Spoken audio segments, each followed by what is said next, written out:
principe du WhatsApp Call est simple. 2 fois par mois avec Hugo, entrepreneur dans la FinTech, nous nous connectons à un Meet pour échanger sur nos business respectifs. Moi, c'est Fabien, et je suis également entrepreneur dans la tech avec mes 3 associés, dans l'univers des intelligences artificielles, notamment dans les CRM et la relation client des entreprises. Et avec Hugo, pendant cette visio, on y parle principalement entrepreneuriat, tech, IA et finance. On s'apporte mutuellement de la valeur avec nos expériences des 15 jours passés depuis le dernier call et nos différents sujets de veille, et on a commencé à les enregistrer afin de constituer un véritable journal de bord de nos évolutions. Mais on s'est dit, si ça nous apporte de la valeur à nous, ça peut en apporter à d'autres. Alors, on a décidé de publier nos visios.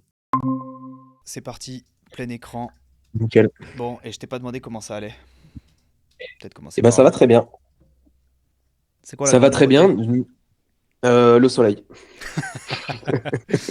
Et à part Juste il ça, fait, juste il fait enfin beau. Non, bah écoute, le reste, ça va niveau boulot. En vrai, c'est bien. C'est juste que bah, j'ai toujours pas forcément trouvé de mission en freelance.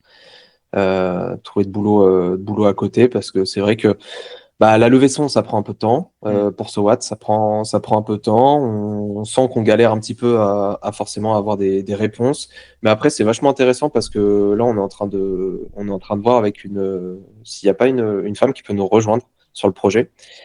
Elle a plus un côté marketing, elle a pas mal de réseaux et surtout elle a déjà travaillé par exemple pour Mon Petit Placement, ok. qui est une petite boîte pour aider justement à placer son argent, à avoir à comprendre un peu mieux comment ça marche, etc., la bourse et tout.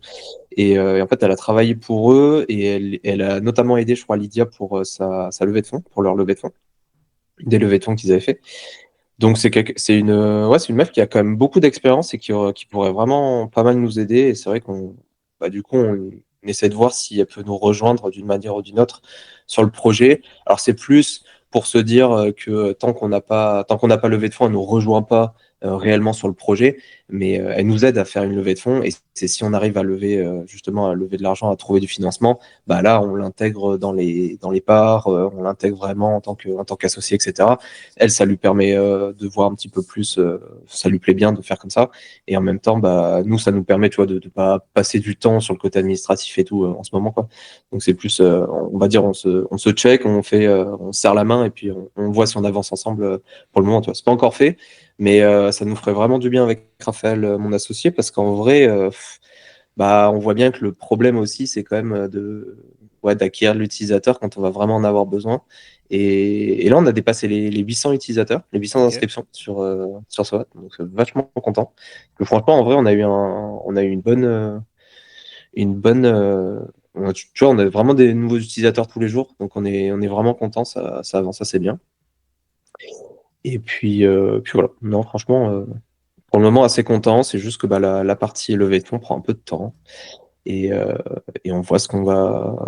On ne sait pas encore exactement où est-ce qu'on va, euh, mais, euh, mais en tout cas, c'est bien parce qu'on change aussi un petit peu de paradigme. Tu vois, là, pour le moment, en fait, le gros problème qu'on a eu, c'est que ce Watt, de base, nous, la manière dont on te le vend, c'est une application de gestion de finances, de gestion de finances personnelle, et tu viens connecter tes comptes bancaires, et ensuite, tu peux gérer ton budget, etc. Sauf que, bon, on va pas se cacher, c'est pas hyper excitant pour beaucoup de gens, et ça intéresse pas beaucoup de monde, donc on le remarque de plus en plus, et surtout quand on a des gens qui viennent nous challenger un peu sur le truc, on voit que c'est OK, la plus-value est bien, mais elle n'est pas immédiate. Et déjà, on a fait l'effort de connecter ses comptes bancaires, l'utilisateur, il a fait l'effort de connecter ses comptes bancaires, d'ajouter son patrimoine, etc. Et en fait, ouais, tu te retrouves un peu en tant qu'utilisateur à dire, bon, bah, j'ai fait tout ça, maintenant, à quoi je peux m'attendre quoi, sur l'app. Et donc, du coup, on essaie de voir si on peut pas plus se placer, et c'est hyper frais. C'est cette semaine-là justement enfin la semaine dernière qu'on a pensé vraiment avec Raphaël. Donc on n'arrive même pas encore à trouver les mots exacts, mais on pense qu'on partirait plus sur ça parce que ça nous permettrait d'être beaucoup plus impactant et peut-être au niveau des fonds, ça peut plus s'intéresser. L'idée, c'est vraiment je sais pas si tu connais par exemple, c'est quoi, c'est Wizbee, je crois. Ouais, Wizbee. Ça me parle pas. Euh, Ce genre de boîte, en fait, attends, c'est vraiment ça. Je peux entendre l'appeler n'importe comment, ça.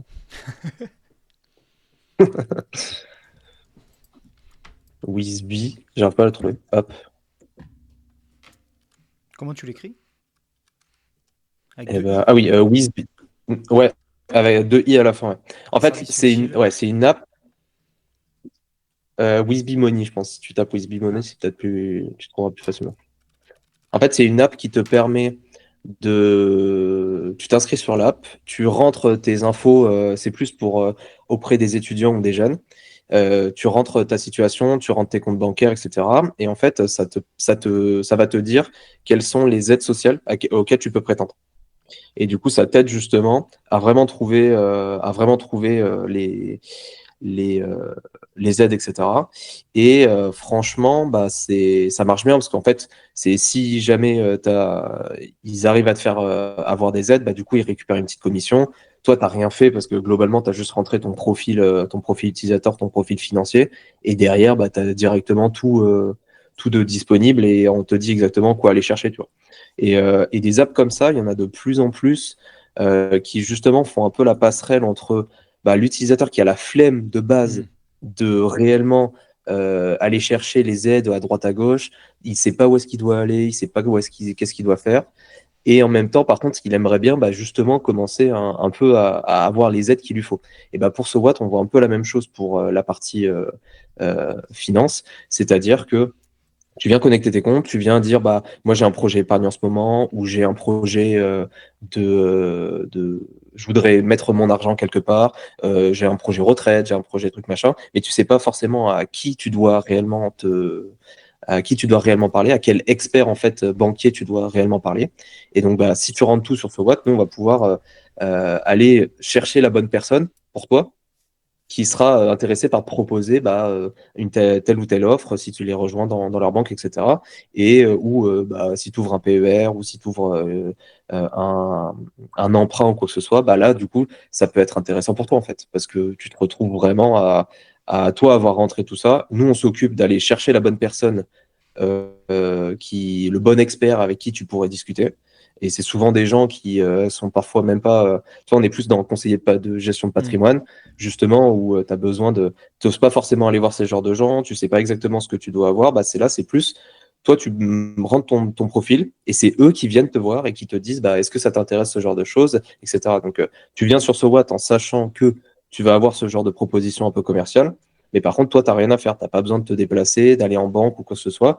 Tout peut se faire directement en ligne. Donc, bon, c'est une sorte d'affiliation, tu vois, en fait. C'est de chercher aussi les bons acteurs, à la fois le B et à la fois le C pour le B2C et de savoir exactement comment on peut réussir à, tu sais, à faire rencontrer les gens, quoi. Donc, et c'est vrai que les plateformes de mise en relation, bah, ça marche super bien, quoi. Hmm.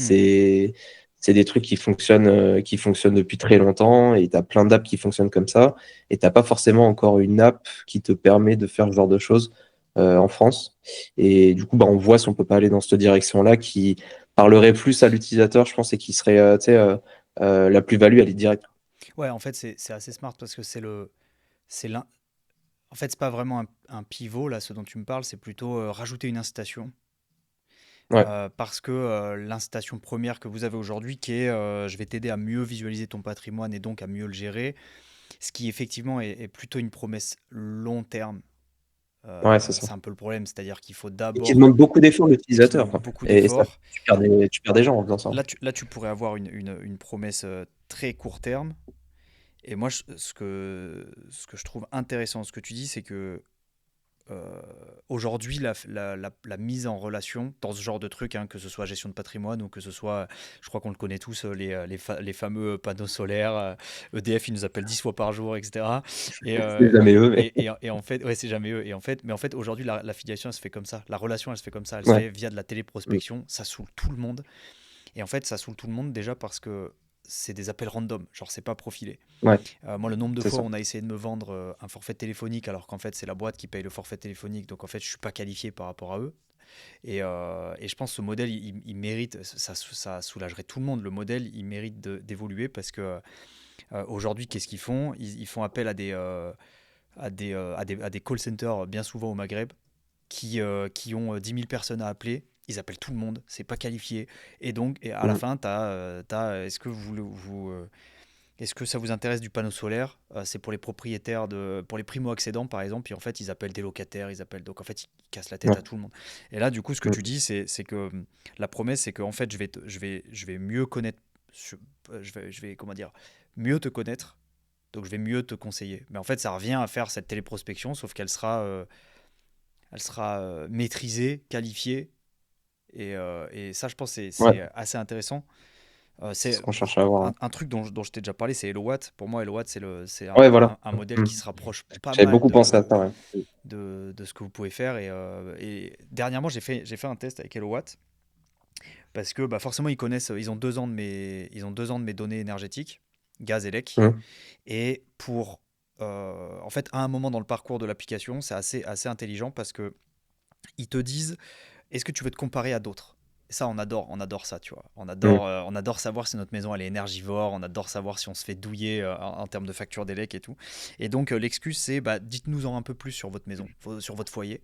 Donc en fait tu remplis un formulaire, mais c'est pas dès le début, tu vois, il n'y a pas de friction. Tu remplis un formulaire où tu dis bah voilà ma maison elle fait 140 mètres carrés, on est deux, on a un chauffage de type machin, on a un thermostat. Enfin tu sais, tu remplis deux trois infos et en fait tu le fais progressivement. À la fin en fait clairement le formulaire il est assez balèze mais tu t'en rends pas compte, il n'y a pas d'effort, tu vois, tu le remplis Non, par contre, progressivement. ouais. Mm. Et le truc, c'est que ça, c'est de l'info hyper précieuse pour eux, parce que quand ils te targetent et qu'ils te disent, OK, toi, la pompe à chaleur, ça va t'intéresser. Et en fait, moi, ils m'ont poussé dernièrement, bon, ils sont un peu loupés, mais je pensais c'est à améliorer. D'ailleurs, HelloWatt, Il est là, quoi. les gars, j'ai des conseils pour vous, mais en fait, ils m'ont targeté, ils m'ont dit, euh, fais une simulation pour la pompe à chaleur. Fais une simulation parce qu'en ce moment, avec les aides de l'État, tu peux avoir jusqu'à, je sais plus, 5000 balles, jusqu'à 30% de ta facture qui est payée ou même beaucoup plus, je ne me rappelle plus. Et le truc, c'est que vu que je sais qu'ils connaissent mon profil et que je sais qu'ils connaissent à peu près tout de moi, je me suis dit, ah, ça m'intéresse parce qu'a priori, s'ils me le proposent, c'est qu'il y a peut-être un truc personnalisé, tu vois. Ouais. Et ça a marché, j'ai fait la simulation. Bon, manque de peau, je crois qu'il faut que je mette plus de 10 ans pour rentabiliser l'investissement malgré les aides. Donc, Ok. autant dire Pas tout de suite. ça a pas marché. Après, ce qu'ils pouvaient pas savoir, c'est que j'ai des thermostats connectés. Donc, il manque encore Mm. quelque chose à qualifier. Mais bref, toujours est-il que le modèle, je le trouve hyper smart parce que Ouais. je me suis déjà fait prospecter pour de la pompe à chaleur. J'ai jamais répondu. Tu vois, au téléphone, ils te disent ah, vous avez 3 minutes pour un sondage et tout. En fait, ça saoule tout le monde, quoi. Alors que là, si c'est via une appli auquel tu as déjà donné ta confiance, bah ouais, c'est hyper cool. Je pense que c'est un Mm. très très bon modèle. Et ça, Bah, c'est pour ça, ouais, on se dit pour la finance, on peut vraiment avoir la même chose, quoi. Parce que t'as plein de gens, surtout en ce moment, tu vois, où on te dit, vas-y, il faut épargner, il faut garder ton argent Hmm. parce que tu sais pas comment va être le futur. Mais c'est bête, quoi, de tout garder sur un livret A ou de tout garder sur un compte courant. Peut-être qu'il y a un peu mieux et de façon pas bien plus compliquée, quoi. Comme ta pompe à chaleur, ça aurait pu être très simple de la modifier et tu ferais vite des économies, quoi. Donc, et on se dit, en fait, ce genre de modèle, ouais, tu sais, en plus, il est rentable beaucoup plus Ouais. rapidement parce que de notre business model qu'on avait de base, il était un peu plus long, etc. Donc, si tu veux, c'est déjà plus facile de se projeter, quoi. Puis Euh, parce que je pense que vous pouvez mais attirer peut-être, les marques et les sponsors, enfin les affiliations assez rapidement. C'est-à-dire que là, vous avez bientôt 1000 ouais. utilisateurs. Je trouve que c'est déjà un putain de palier. Enfin, vous ne l'avez pas encore atteint, mais vous êtes pas très loin si Mm. vous en avez des nouveaux chaque jour. Et bah, 1000 utilisateurs, après, il faut voir s'ils sont récurrents, mais 1000 utilisateurs qui voient une offre passer, enfin, ça vaut déjà. Ça peut déjà Surtout valoir un peu de trucs, quoi. c'est ultra qualifié, quoi. C'est pas un utilisateur random Mm. qui regarde des vidéos TikTok, tu vois. C'est quelqu'un qui a fait l'effort de, et en plus, vous avez de la donnée importante sur lui. Ouais. Donc, ça peut grave intéresser les marques enfin, les marques, dans votre cas, c'est pas vraiment les marques, mais en tout cas, les établissements, ce serait quoi? Ce serait des établissements Je financiers? sais plus comment on les appelle. Ouais, des établissements financiers. Après, tu vois, on peut peut-être aller voir un peu plus loin. Nous, ça, c'est ce qu'on aimerait bien à long terme.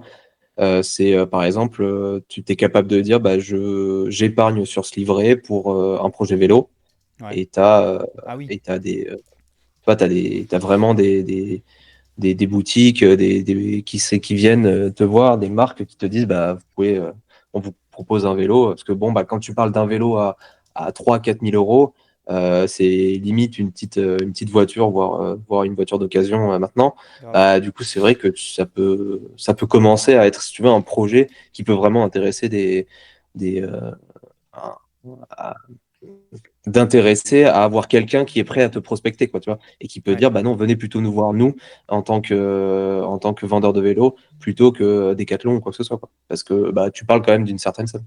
Ça se trouve, c'est les nouveaux formats d'affiliation. Parce que les formats Ouais, d'affiliation traditionnels avec la pub, classique, ouais. le remarketing sur les blogs, là, il est en train de s'effondrer. Et Bah, tu vois, on est en train de le faire. Je viens de ah l'ajouter là ouais? sur. Il y a une nouvelle une mise à jour de SOAT que je viens de sortir hier. Et en fait, bah, on essaye de voir ce que ça donne déjà, cette affiliation. Mais tu vois, c'est Ok. avec Finance Ads. C'est une plateforme d'affiliation, mais très classique, quoi. Tu vois, Ouais. tu demandes ton lien et dans les paramètres de l'URL, tu as juste un ID qui te revient à toi. Et dès que le mec a sauté le pas et qu'il a créé son compte, bon, bah, tu récupères 40 euros ou pas, ou même pas, tu vois, ou 15 euros. Et tu peux demander comme ça de les retirer facilement sur la plateforme Finance Ads et tout. Mais voilà, ouais, moi j'y crois pas trop, tu vois. Je pense que Ah ouais? du coup, ça fait, bah, ça, de façon classique, tu vois, l'affiliation comme ça, de façon un peu classique, c'est que tu viens ajouter du coup bah, des pubs nécessairement. Bon, moi en tant que développeur, j'aime encore moins en ajouter sur ma propre app. Là, ça me fait chier parce que ça casse un peu l'expérience utilisateur. Mais le but, c'est de tester aussi. On a essayé de la jouer malin, c'est-à-dire de demander au début de merde, je vais y À arriver. l'onboarding? Au lancement de l'application. Au Hmm. lancement de l'application, on vient juste te mettre une pub de 5 secondes. Boursorama fait par exemple exactement la même chose.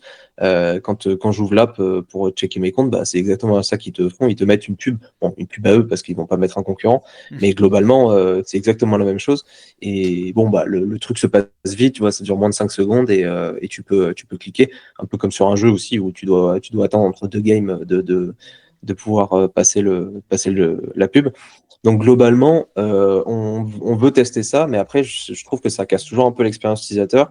Ça enlève un peu ce côté très pro et sécurisé, je trouve, de l'app aussi. Je sais pas, je trouve ça rend l'expérience un peu plus cheap, tu vois. Et pour une app de finance, je trouve que c'est pas très bon. Donc c'est pour ça que plus aller sur de l'affiliation genre premium, Hmm. où les gens viennent te voir avec, tu vois, une vraie personnalisation du truc, ça peut beaucoup mieux marcher, quoi. Et puis surtout, si c'est pour récupérer 10-15 euros, quoi. Je veux dire, Ouais. sur les 1000 utilisateurs, si tu as une conversion de 0,1% ou de 0,5%, c'est déjà bien. Alors, je connais pas les chiffres, mais je me dis, si déjà sur les 1000 utilisateurs, tu en as deux qui acceptent, c'est un miracle. Et si c'est pour récupérer 30 euros, enfin, tu auras gâché un peu l'expérience de 900 autres. Et c'est pas forcément la meilleure manière de faire. Après, bon, on verra bien, mais, Ouais, parce que tu vois, là, mais ils on affichent. teste aussi, tu vois, ce genre de choses. Ouais, mais carrément. Parce que là, je vois, ils affichent Trade Republic, Conto. C'est ce truc-là, hein, c'est ce que j'affiche à Hmm. l'écran. Ouais, c'est ça. Ouais. Nous, tu vois, on a ajouté Linksea, on a, je crois, Yomoni, ou je sais plus on Ouais. en a 5 différents. On a cinq acteurs différents qui sont un peu connus et tout, mais oui, c'est bien, quoi, mais ça reste limité. Tu sens que c'est un peu, c'est de l'affiliation à l'appel, quoi. C'est normal, hein, il faut faire du gros, quoi, en quelque sorte. Hmm. Faut y aller, mais c'est de la vente en gros d'affiliation, quoi. Mais du coup, je pense que tu perds un peu ce côté personnalisé et les gens en ont tellement marre de voir des pubs partout que faut qu'on voit si ce modèle qu'on ajoute sur SOWAT, il peut fonctionner quand même, quoi. Ouais. Parce que là c'est ouais, c'est de l'affiliation. C'est-à-dire que s'il y a quelqu'un qui crée un compte, par exemple, sur Trade Republic après avoir vu une pub sur ton app, c'est là où toi, tu as une rétrocom? Ou est-ce que c'est un CPM, un coût par mille, un coût par clic, un Non, coût ouais, par vue? c'est une rétro, quoi, ouais. Non, c'est une rétro, Rétrocom. quoi. C'est un coup par lead, du coup, non? Parce que le Ouais, c'est lead, du c'est CPL, quand ouais. il va Hmm. jusqu'au bout. Ouais, C'est du CPL. Et t'as c'est ça. t'as une Bah, idée des chiffres? C'est communicable? tout dépend vraiment En vrai, tout dépend des différentes banques qu'on a Ok. mis. Mais ouais, ça pouvait aller. En fait, ça dépend aussi, tu vois, de la somme d'argent que la personne met sur ce compte-là. Par exemple, si Ah, tu ok. crées un DGiro ou tu crées un Trade Republic, enfin, si tu as un partenariat, hein, une affiliation avec eux, bah, par exemple, si le mec il met plus de 200 000 euros, tu récupères 50 euros. Ah Euh, oui, ok. donc, ça dépend aussi, c'est par palier. Mais franchement, en vrai, je crois que le minimum, c'était 15 balles et ça pouvait Ok. aller jusqu'à à 75 euros si le mec il avait mis plus de 300 000 euros, je crois. Enfin, tu vois, à un moment.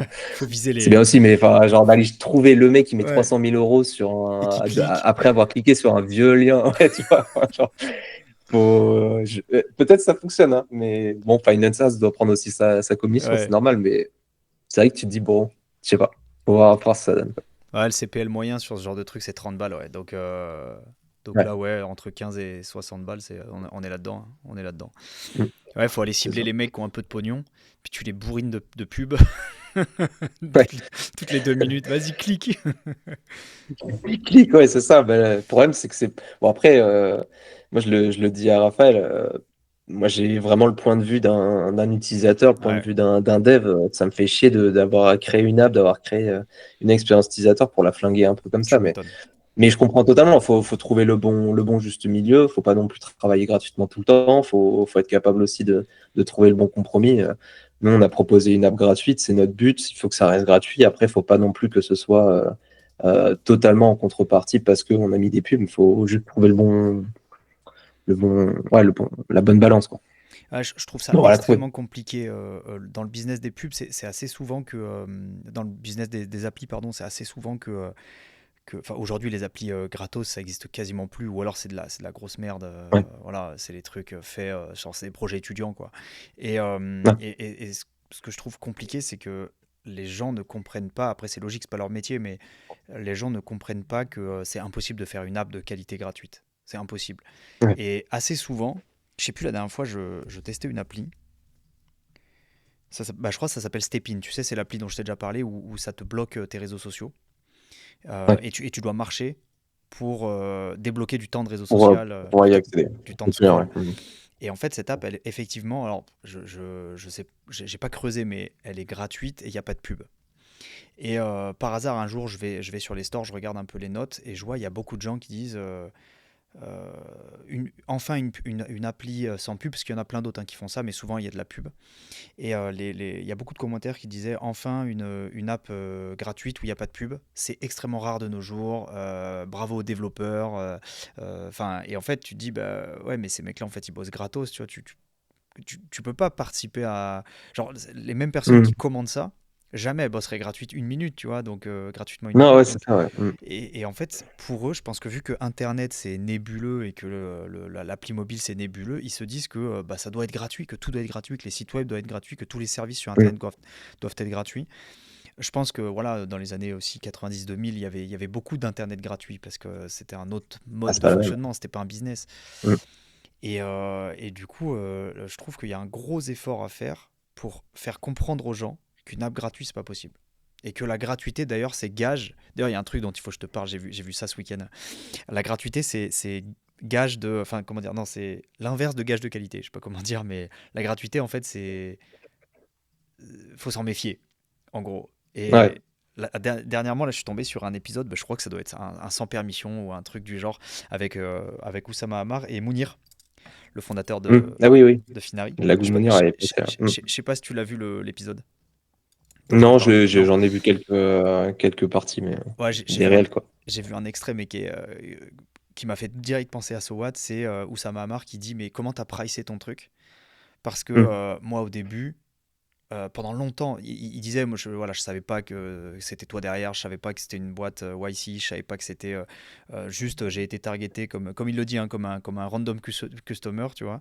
Et il disait, mais je suis allé voir le prix, j'ai vu que c'était dérisoire, j'ai fait jamais.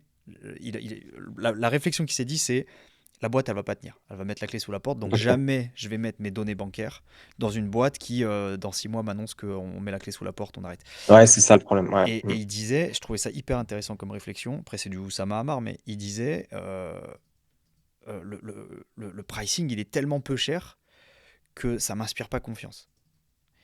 Et, Mm. euh, et du coup, là, c'est vrai que j'imagine que vous vous êtes posé la question avec Raph Ouais. c'est une app où il faut prouver que c'est rassurant, enfin, il faut montrer que c'est sérieux, que la boîte, elle va pas s'écrouler dans 6 mois, Ouais, qui y a et de l'autre derrière, côté, c'est etc. gratuit.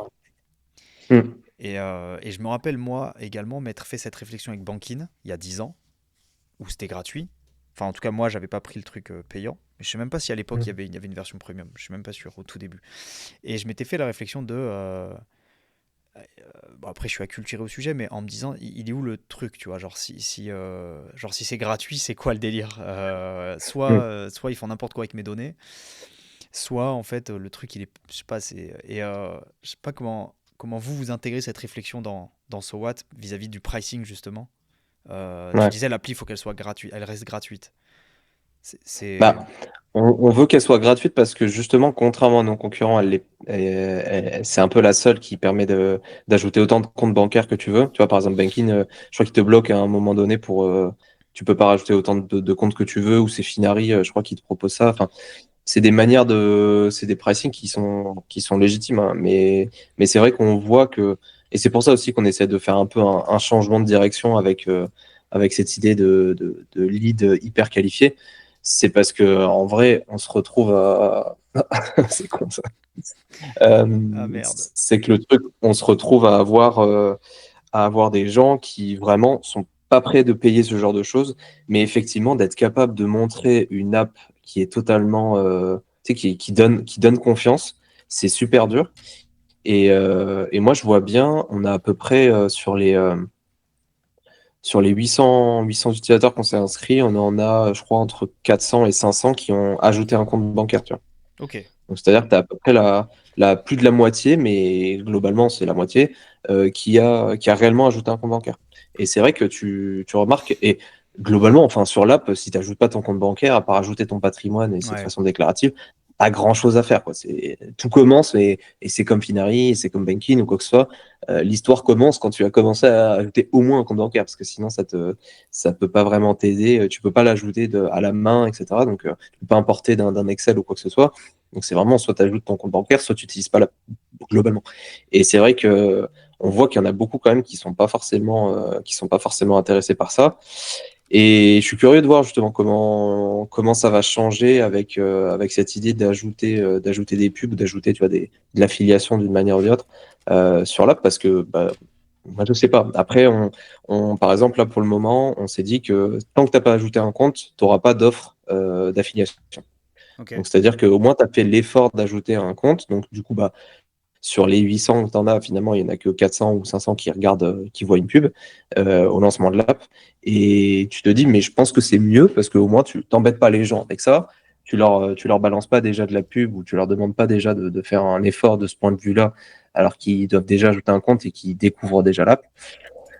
Après, après, faut voir à quel point, tu vois, les gens sont prêts à venir pour être capables de voir de la pub ou quoi que ce soit. Et c'est un peu pour ça que, si tu veux, qu'on essaie de switcher. Et, par exemple, Wizbee, bah, c'est malin parce que les mecs, ou même HelloWatt dans une autre mesure, c'est que Wizbee, les mecs, ils se sont dit, bon, bah, tu viens sur l'app et tu sais pertinemment qu'on va te poser des questions qui sont pas indiscrètes, mais qui Hmm. sont personnelles, qu'on va te demander des trucs et tu vas devoir nous donner plein d'infos avant qu'on te donne, et à la fin, tu vas avoir une pub, globalement. Tu vois, Hmm. à la fin, tu vas avoir une affiliation et tu vas avoir, bah, comment tu peux te débrouiller pour gagner de l'argent. Et globalement, c'est un peu la même chose, mais les gens viennent vraiment en conscience de ça. Et c'est vrai que ça paraît un peu plus simple que si on te vend l'application un peu comme un Banking ou un Finari, où c'est justement, bah, tu connectes tes comptes, t'ajoutes facilement tes comptes, etc. Et puis tu gères toi-même ton budget, où on vient retraiter en fait la donnée des différents comptes que tu as pour essayer d'établir bah, un certain budget, d'établir une certaine tendance dans tes dépenses, les frais bancaires, etc. Donc, ouais, c'est un sujet, mais je pense que la finance, il y a aussi que cette partie-là, les gens sont pas encore forcément hyper ouverts à ça, et c'est normal. Mais après, de base, l'argent, c'est toujours un sujet encore Hmm. tabou, surtout en France. Donc, ça va évoluer, mais ouais, le fait de pas se sentir comme cheap, tu vois, que de faire Ouais. vraiment pas cheap quand tu fais une app comme ça, c'est hyper important, je pense. Bah, il y a ça c'est l'image de marque, mais je pense qu'il y a aussi la finalité, à mon avis, de plus en plus. Tu sais, ça a beaucoup tourné le slogan, si c'est gratuit, c'est toi le produit. Et je pense que, Mm. à mon avis, c'est pertinent d'afficher clairement enfin, d'une certaine manière, d'afficher clairement comment toi, en tant que service, tu gagnes ta vie. Même si Ouais. tu l'expliques pas par A plus B en le vulgarisant, etc. Tu vois, là, je regardais HelloWatch, je trouve que leur proposition de valeur, enfin, leur mode de fonctionnement, il est très clair.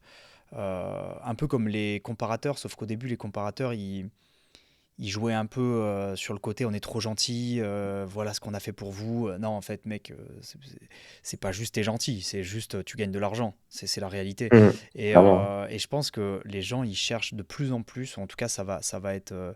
Alors, peut-être avec les toutes jeunes générations aujourd'hui, je sais pas trop, mais ils cherchent de plus en plus à comprendre il est où le loup.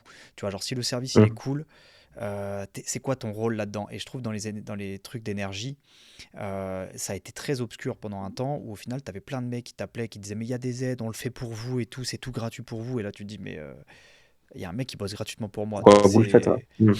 C'est Mmh. quoi le... Et en fait, dès lors où ils expliquent qu'ils sont missionnés par l'État pour centraliser les aides, bah là tu te dis ok, c'est une mission d'État, même si c'est romancé, tu vois, même si c'est du storytelling, Ouais. je pense que c'est important en termes de marketing d'être transparent ou semi-transparent auprès de tes utilisateurs sur en quoi toi tu gagnes ta vie. Et je pense que ça, c'est de nature à rassurer. Et tu sais, c'est un peu comme. Moi, je trouve que c'est un peu comme les avocats, c'est-à-dire que l'avocat pas cher. Tu sais, tu t'en méfies, tu vois, tu te dis, le mec, il va m'emmener en prison, tu vois, je sais pas si je vais faire appel à lui. Et si l'avocat, il explique que, tu vois, qu'il est payé par l'État, je sais pas, je trouve que c'est différent, mais il faut que ce soit partagé et transparent avec l'utilisateur.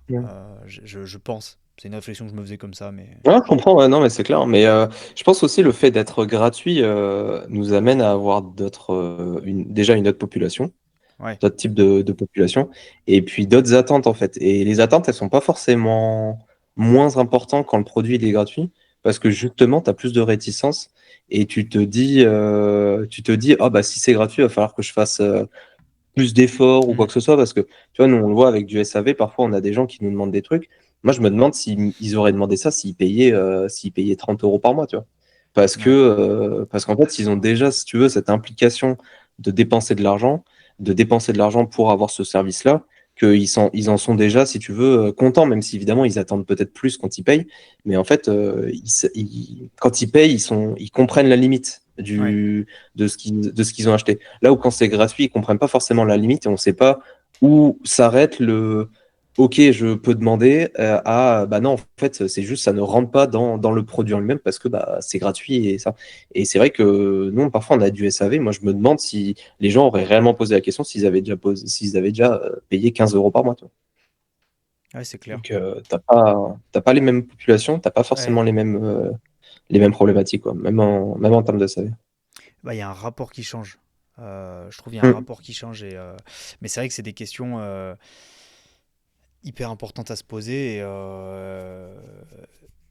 et qui doivent être difficiles quand tu pilotes ta boîte. C'est que là, comme tu l'as dit, tu as presque 1000 utilisateurs. Si tu lances une feature gratuite, une feature payante là d'un coup, faudrait pas les perdre, quoi. Donc, Non, ouais, c'est ça. soit faut faire T'en de la as, t'en as B-testing. suffisamment pour voir si ça marche, mais Hmm. en même temps, t'en as pas assez pour te dire, bah, je peux pas les perdre, quoi. Ouais. Et C'est si on vraiment en, le truc un peu. si on en revient sur votre levée de fonds, parce que moi, tous ces Mm. sujets-là, ça m'intéresse beaucoup. Et là, vous avez fait une publication là, sur LinkedIn il y a 2 semaines ou une semaine, je ne sais plus exactement. Il y a 200 000 euros qui sont sécurisés, qui sont promis, c'est ça, par Ouais, un family office? ouais, c'est ça. Par un family office, qui sont, ils seraient prêts à, à mettre au pot, quoi, à bien vouloir financer, mais uniquement Si ça sous suit. réserve qu'il y ait d'autres acteurs qui sont prêts à suivre. Parce que c'est vrai, quand tu fais une levée de fonds, généralement, c'est pas un seul acteur qui vient tout payer la levée de fonds. C'est généralement plusieurs acteurs. Ça peut être une grosse banque, ça peut être un VC, donc plus vraiment des mecs qui font, enfin, une boîte qui ne fait que de l'investissement, ou ça peut être des family office ou des business angels, donc soit un mec solo qui a de l'argent Hmm. parce qu'il a monté d'autres boîtes avant et du coup il est devenu investisseur, ou alors une family office, c'est plus un regroupement de familles ou de personnes qui se connaissent entre elles et tu as une personne derrière qui gère vraiment l'argent de cette famille-là pour le fructifier et essayer d'en faire quelque chose, de le changer de façon un peu classique, bancaire, etc., sur les mettre sur des comptes. Non, là, c'est vraiment d'essayer d'investir dans des startups et d'en retirer quelque chose d'ici quelques années. Donc du coup, généralement, ouais, tu t'associes pas avec une personne quand tu lèves des fonds, tu t'associes avec plusieurs acteurs. public, privé ou quoi que ce soit. Mais du coup, là, on a quelqu'un qui serait prêt à nous aider et à financer si on arrive aussi à trouver d'autres personnes et si on arrive à atteindre. Notre but, ce serait de rêve, ce serait d'atteindre 500 000 euros de levée de fonds. Ouais. Mais on va voir si, justement, avec Raphaël, si en levant 300 000, ça ne nous suffirait pas pour justement aller là où on veut aller. Donc, et ça pourrait du coup être peut-être un peu plus simple d'accéder justement à ces 300 000, quoi, au palier qu'on veut, quoi.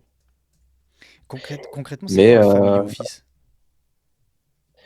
bah, en family office, moi je le vois vraiment comme un regroupement de personnes qui se Ok. connaissent, qui sont soit de la même famille ou qui sont d'une famille éloignée, éclatée ou quoi que ce soit, mais qui ont tous un peu d'argent et qui individuellement, bon, au coût de 20 000, 30 000, 100 000 euros qu'ils peuvent mettre de côté, c'est pas énorme.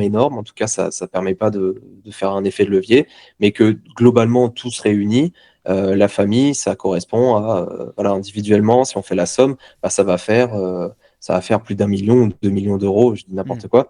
Et du coup, bah, tu te retrouves avec une certaine masse d'argent, une masse monétaire qui, là, peut vraiment être utilisée pour investir dans plusieurs startups.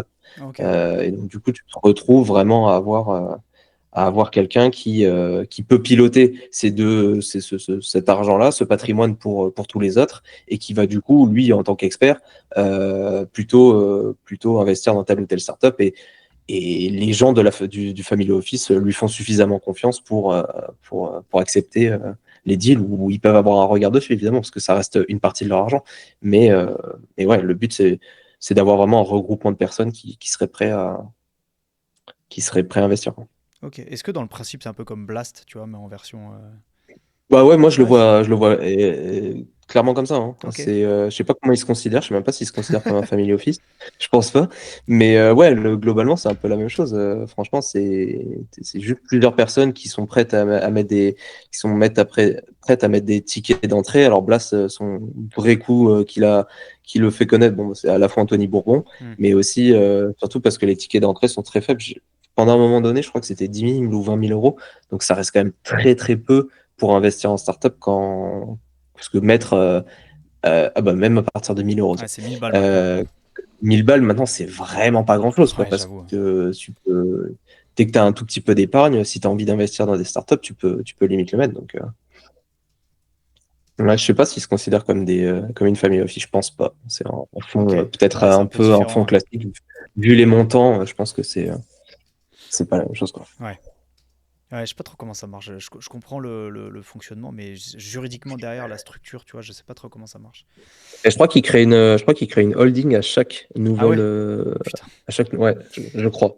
C'est à un moment donné, il expliquait, je crois qu'il crée une holding ou une structure administrative à chaque nouveau deal. Et c'est ce deal-là qui est géré Ouais. par Blast Club ou qui est même géré que par Anthony Bourbon, qui ensuite va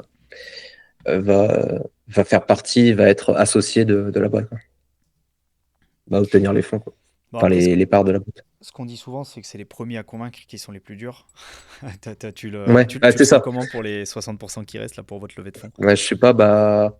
Là, Compliqué à autant dire. c'était quand même, ça faisait partie du réseau de Raphaël, donc ça a aidé Ok. aussi, le family office qui veut bien nous suivre. Donc c'est toujours plus facile quand tu connais la personne, parce que c'est que du réseautage dans ce Ouais. milieu, mais ça fait partie du jeu.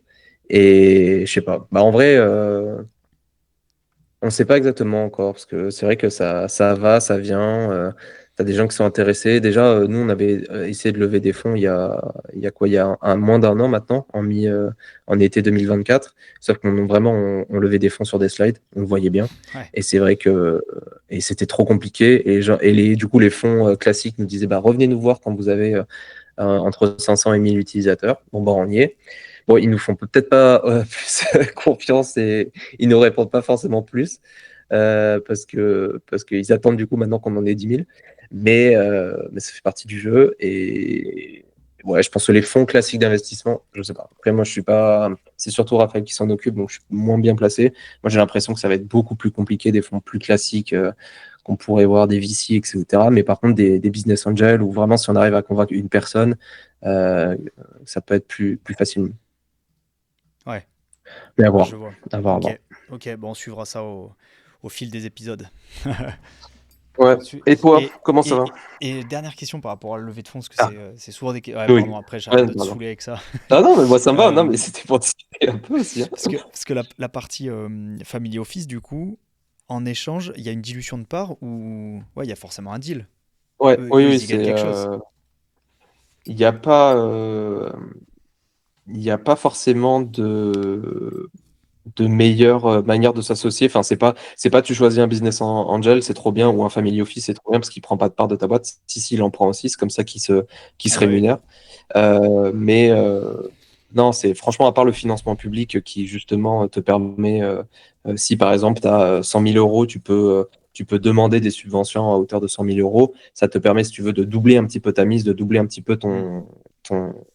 ton, le montant que tu as réussi à lever. Et ces 100 000 euros que tu viens récupérer auprès d'établissements publics, et ben là, par contre, eux, effectivement, ils prennent pas forcément de part dans ils prennent pas de part dans ta boîte. Mais c'est les seuls qui réellement te permettent d'éviter de te diluer et de ne pas prendre de boîte. Mais que ce soit un BA, que ce soit un VC, que ce soit n'importe quel type d'organisme privé, oui, ils te prennent des parts de boîte. Ouais, c'est pas de la C'est le, subvention. non, ouais, c'est pas de la subvention. Ouais. Ouais. Mais par contre, tu leur dois pas l'argent à la fin, Ouais. techniquement, mais après, Ok. ça fait partie du jeu. Ok. Putain, intéressant. Ouais. Bon, on verra bien, mais j'espère vraiment que ça se passera bien. Mais Ouais, bah ouais, carrément. Moi aussi. Je vous le souhaite. Parce que merci. c'est la partie la plus complexe. C'est le nerf de la guerre, hein, de toute façon. Ouais, franchement. Ouais. Écoute, Et toi, là comment ça va? j'aimerais qu'on parle de vibe coding et d'IA. C'est mon sujet du moment, clairement. Euh, Ça va bien en ce moment, on est en train de peaufiner un peu ce qu'on veut faire avec justement tout ce bordel-là. Parce que tu vois, l'IA, moi je le regarde de manière plutôt. Enfin, je suis très spectateur depuis 2 ans. Ouais. Parce que je voyais ça au début plus comme une sorte de bulle. Tu vois, je me disais, Ouais. vu les investissements colossaux qui sont mis pour que à la fin, il y ait juste une image du pape qui soit générée avec une doudoune, bah, franchement, je me dis, c'est quoi les usages en entreprise, tu vois. Et j'avais pas envie de perdre des plumes. Et en plus, moi, c'est un des trucs qui me saoule le plus. Et d'ailleurs, en ce moment, il faut que j'arrête LinkedIn parce que c'est en train d'arriver et ça m'insupporte. Mais un des trucs qui me saoule le plus, c'est les gens qui surfent, tu sais, qui sont early adopters et qui surfent sur le truc en se disant tout de suite expert, machin, alors qu'en fait, ils en comprennent rien. Ouais, Ils comprennent ouais, pas c'est les dingue, hein. tenants, ils Ouais, le comprennent pas quantité les aboutissants. d'experts IA, c'est. Ah ouais, et en fait, ce qui me saoule, c'est que la plupart des gens qui parlent IA, ils en parlent pour l'expliquer aux autres parce qu'en fait eux-mêmes n'ont pas trouvé ce qu'ils pouvaient en faire. Et parce que normalement on en parle aux autres quand on est devenu expert, tu vois, et qu'on a fait le tour du sujet, tu vois. Euh, Ouais. et là en fait les mecs ils ont jamais fait le tour du sujet parce que jusque maintenant il n'y avait pas beaucoup de sujets. Alors oui, tu pouvais automatiser deux trois trucs, ok, mais en fait il y avait rien de révolutionnaire, je trouve, au sens vraiment révolutionnaire. Et euh, et c'est vrai que euh, depuis fin 2024, début 2025, je trouve que les choses ont évolué. Je pense que j'ai l'impression qu'il y a une vraie évolution des usages. Là, il y a des trucs, enfin, chaque jour, c'est de plus en plus bluffant. Ouais, il y a une semaine ou Mm. deux, c'était la nouvelle sortie de ChatGPT, la nouvelle version de génération d'images qui est juste impressionnante. Alors là, en ce moment sur LinkedIn, c'est drôle hein, parce qu'il y a tout le monde qui dit ça y est, le métier de photographe est mort, le métier de truc est Ouais, mort, les mecs, tous des devins, tu vois. il y a tout qui est mort. Ils cherchent tous le buzz et en fait, derrière, ils veulent juste vendre 3 vidéos, 3 formations, enfin bref. Et par contre, je trouve que là, pour une fois, par rapport à d'habitude, on peut voir des applications concrètes en entreprise. Et, euh, et, je- et du coup, là, j'ai envie d'être beaucoup moins spectateur par rapport à ça. J'ai envie d'en faire quelque chose. Parce que je pense qu'on est à l'aube d'une transformation d'air. Tu vois, on est clairement en train de Mm. passer ça fait longtemps que j'en parle, mais alors là, c'est vraiment, je trouve, plus que jamais. Enfin, on a changé, on a commencé à changer en fait. On passe vraiment d'une économie de la connaissance à une économie de l'innovation comment ils appellent ça, l'économie du numérique. Bon, ça, je suis pas fan du mot, mais bon, c'est histoire de dire que c'est très dédié au numérique. Mais l'économie de l'innovation, j'aime beaucoup. Et je pense qu'aucune boîte n'est prête. Et ce dont on parlait juste avant d'enregistrer cet épisode, là, juste avant de se connecter là tout à l'heure, c'est que si ça se trouve, dans un an, euh, les boîtes, elles vont plus avoir les startups vont plus avoir besoin des VC, des BA, etc. Elles vont avoir Mm. besoin je sais même pas comment on peut les appeler, mais ces mecs qui ont une créativité et qui ont une capacité, une intuition et une écoute du marché et qui vont grâce aux IA, grâce au vibe coding, etc. On l'expliquera un peu après, et qui ont cette capacité à créer en quelques jours une petite appli, un petit SaaS ou un je ne sais quoi, qui va avoir la capacité très temporaire, très éphémère, mais de générer beaucoup d'argent d'un coup. Et là où avant, en fait, tu avais besoin pour te financer d'institutions financières, Classique, ouais. pour te prêter de l'argent, et voilà, et ben ça se trouve, les prochains modes de financement des boîtes, ça va être, bah, d'abord, je crée une petite app en espérant d'aller gratter le buzz qui va faire 1 ou 2, 3 millions. Et puis ensuite, avec ce 1 ou 2, 3 millions, bah, en fait, je finance ma vraie boîte sur laquelle je vais construire, capitaliser, etc. Et je trouve que ça, alors ça, c'est une idée. Ça se trouve, ça se passera pas comme ça, mais c'est une manière de voir les choses. Mais ce qui est sûr, c'est qu'à tous les niveaux, la chaîne de valeur, elle va être bouleversée. Et je pense que tous les acteurs vont être bouleversés également. Les Mm. métiers vont changer. Moi, je crois pas au fait que tout le monde va être au chômage, etc. Alors forcément, il y aura des gagnants, il y aura des perdants, mais je crois pas à ce truc-là. Je crois que les sociétés vont être profondément restructurées. Société au sens entreprise et au sens groupe d'individus. Ouais. Et, et du coup, je suis en train à fond d'analyser, je sais pas, de bosser le sujet, tu vois. Mais je sais pas encore exactement comment. Donc concrètement, ça va passer par beaucoup d'études de notre part sur ce sujet-là, parce que je trouve que c'est passionnant, tu vois. C'est vraiment, moi, c'est ce que j'avais appelé l'anthropologie numérique à l'époque où j'avais cette newsletter qui parlait d'anthropologie numérique. Et concrètement, c'est quoi? C'est l'évolution des sociétés, mais avec le prisme de la tech. Mm. Comment la tech vient transformer les sociétés. Et, euh, et en fait, j'aimerais bosser le sujet pour avoir une analyse pertinente et un avis pertinent sur le truc, pour ensuite faire du consulting. Tu vois, notre rôle, c'est le conseil maintenant. On sort petit à petit du mode agence, et notre rôle, c'est c'est le conseil, et pour faire donc petit à petit de l'accompagnement aux entreprises dans cette transformation-là. Ok. Donc là, ouais, en ce moment, c'est encore assez flou, et j'aurai l'occasion d'en reparler parce que c'est assez récent. Enfin, ça fait quelques mois seulement mais c'est la finalité d'une réflexion que je porte depuis plus longtemps, et c'est pour ça que ça me hype de fou, parce que c'est comme si j'avais plein de pièces de puzzle jusque-là, tu vois, que je savais pas trop quoi en foutre, et que là je commençais à avoir une idée pour les assembler et que ça pouvait faire quelque chose. Donc c'est un virage un peu 45, 90, voire 180 degrés de ce qu'on faisait aujourd'hui. Après, encore que pas tant que ça, parce qu'en fait, de plus en plus, là, on nous demande de mettre de l'IA dans les boîtes. Tu vois, Mm. on a eu un contrat, puis deux, puis trois, puis 10. Et généralement, le truc qui est récurrent, c'est que dans 100% des cas, les dirigeants comprennent pas trop. Tu sais, ils pensent automatisation. Ils se disent que l'IA, c'est une automatisation facile. Et ils s'arrêtent là. Et alors qu'en fait, ça, c'est qu'une toute petite partie. Et donc, souvent, ce qu'on nous demande, c'est ça. Sauf que en creusant, on se rend compte qu'on n'y arrive pas. Enfin, c'est pas si facile.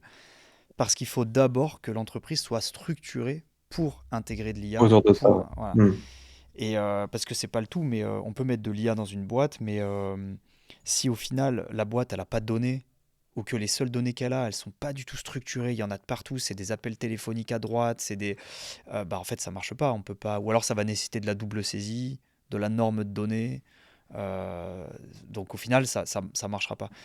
Et du coup, on essaye de rassembler toutes nos activités qui sont aujourd'hui vraiment la BI, le CRM et l'IA et les automatisations, enfin voilà, tout ça ensemble, pour à la fin proposer une offre un peu unique, tu vois, qui intègre cet accompagnement, qui intègre ce conseil. Et du coup, c'est assez cool, enfin c'est même très très cool. Mais d'un côté, c'est encore très nouveau pour tout le monde. Donc là, on est beaucoup en train de tester le marché. Tu vois, là, on envisage de faire des petites sessions de formation avec des boîtes, etc., pour justement voir c'est quoi leur approche par rapport à ça, comment eux perçoivent les choses, est-ce qu'ils perçoivent Ouais. tous les sujets de conduite du changement, de mesure d'impact, tous les sujets de changement éthique aussi, parce qu'en soi, euh, le, le, le sujet avec l'IA, c'est pas je vire tout le monde et je suis tout seul et je fais tout seul. Même si même si là c'est assez impressionnant quand tu regardes un peu les chiffres aux US. Je crois que pour la première fois, il y a des boîtes qui dépassent les 10 millions de CA annuels alors que le mec est tout seul, quoi. Ou alors c'est une Ouais. équipe de 3-4. C'est la première fois, on n'a jamais vu ça avant. Donc ça prouve que le modèle est possible, oui. Sauf que pour moi, c'est pas un modèle viable dans le temps, tu vois, c'est pas robuste. Parce que si tu as une mini-équipe de 3-4, c'est bien beau, pendant peut-être un an, tu vas exploser, puis après, qu'est-ce que tu construis, tu vois, tu restes une équipe de 3-4. Ouais, Donc, et puis c'est le biais du survivant, hein, pour le et coup. puis c'est le Je biais veux du dire, survivant. la quantité de boîtes qui ont essayé, qui n'ont pas réussi. Et là, juste parce qu'on en parle, c'est vrai que Ouais, parce que parmi, c'est parmi, pas, t- pas parmi viable, quoi. les millions qui essayent, il y en a deux qui ont réussi par peut-être même Ouais, un peu voilà, de c'est ça. hasard. Mais par contre, voilà, moi ce qui me hype de fou, c'est que là j'ai l'impression qu'on est en train de changer d'air et de changer de société et que plutôt que de le subir, j'ai envie de m'y intéresser pour comprendre un peu ce qu'il y a dessous. Et Ouais. voilà, donc je te redirai, pour le moment c'est pas très clair, je te redirai un peu plus au fil des semaines où est-ce que ça nous amène. Mais petit à petit, on arrête les sujets de com. Ça, c'est une décision Ok. qui a été prise il y a peu de temps. Donc, on arrête. Alors après, c'est toujours pareil. Dans le cadre d'un contrat plus gros où on fait tout un accompagnement pour les boîtes, tu vois, on va pouvoir les conseiller en branding, on va pouvoir les conseiller en site web, etc. Bien sûr, parce que ça fait partie de nos compétences. Mais c'est pas le truc qu'on va vendre en premier, tu vois. Donc ça, c'est plutôt cool. Et je sens qu'en ce moment, il y a des choses très prometteuses là-dedans. Maintenant, à nous de transformer l'essai et de faire en sorte voilà, de réussir à créer un vrai package où les clients perçoivent et le marché perçoit l'intérêt pour lui. Hmm. Donc ça, c'est les Ouais, des prochaines boîtes plus étapes. traditionnelles, elles vont prendre du temps en fait à comprendre bien comment utiliser l'IA et comment l'intégrer correctement à leur boîte. Et c'est plus à ce genre de personnes que tu veux parler en fait, pas forcément à des gens qui sont solo justement et qui arrivent à faire 1 million de MRR parce ils ont Exactement. compris l'IA ou alors ils l'ont compris à leur manière. Mais ouais, il y a tellement de TPE, tellement de petites boîtes qui adoreraient pouvoir l'intégrer, mais qui l'ont pas encore fait quoi. Ouais, c'est exactement ça. Ok. C'est exactement ça. La première cible, ça va être surtout de la PME entre 10 et 50 personnes, tu vois. Ça va être notre Ok. première cible. Donc plutôt de la petite PME, petite moyenne PME, ouais, petite PME, parce qu'après, tu as des PME de 200 personnes, mais non, là, c'est plutôt commencer avec voilà, ces profils de boîtes-là, qui sont en plus des profils de boîtes que je connais bien, que tu connais bien aussi, parce qu'on y a bossé dedans. Et en fait, ouais, le premier travail, ça va être de faire comprendre que l'IA, c'est pas qu'un outil. Tu vois. On n'est pas en train de dire je me mets à Photoshop ou je me mets à Figma parce que c'est le nouvel outil à la mode pour faire du prototypage ou de la retouche photo. Hmm. Et, euh, et du coup, voilà. Donc là, c'est un peu mes sujets du moment. Et je voulais parler, parce que ça illustre bien, je trouve, l'évolution de ces IA génératives, notamment. Quand je parle d'IA, je parle d'IA générative. C'est Mammouth. Je sais pas si je t'en avais parlé de Mammouth AI. Non, ça me parle pas. Tiens, bah, j'en profite pour te montrer un peu le bordel. Attends, fenêtre. Il est où Mammouth? Mammouth AI. C'est assez Bon. intéressant parce que l'idée, tiens, par exemple, je commence à poser une question. Si je mets juste bonjour, est-ce qu'il va. Voilà.